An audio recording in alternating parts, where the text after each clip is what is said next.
Всем привет! И сегодня будет обзор на искусственный камин. Данный камин создавался еще год назад. Я не помню, выкладывал я видосики или нет. Суть такова, что я взял стекло, взял адресную светодиодную ленту, наклеил зигзагом.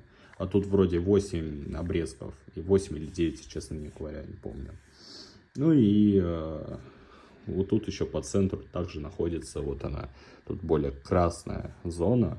Тут находится тоже лента. Но эта лента нужна для дыма. То есть тут эффект оптики будет. Дым будет выходить, и тем самым, ну, будет такое маленькое отражение, ну, что он красный. Поэтому вот так получилось. Если хотите продолжение, подписывайтесь. Вскоре уже будем вырезать дрова. И, в принципе, как-то так.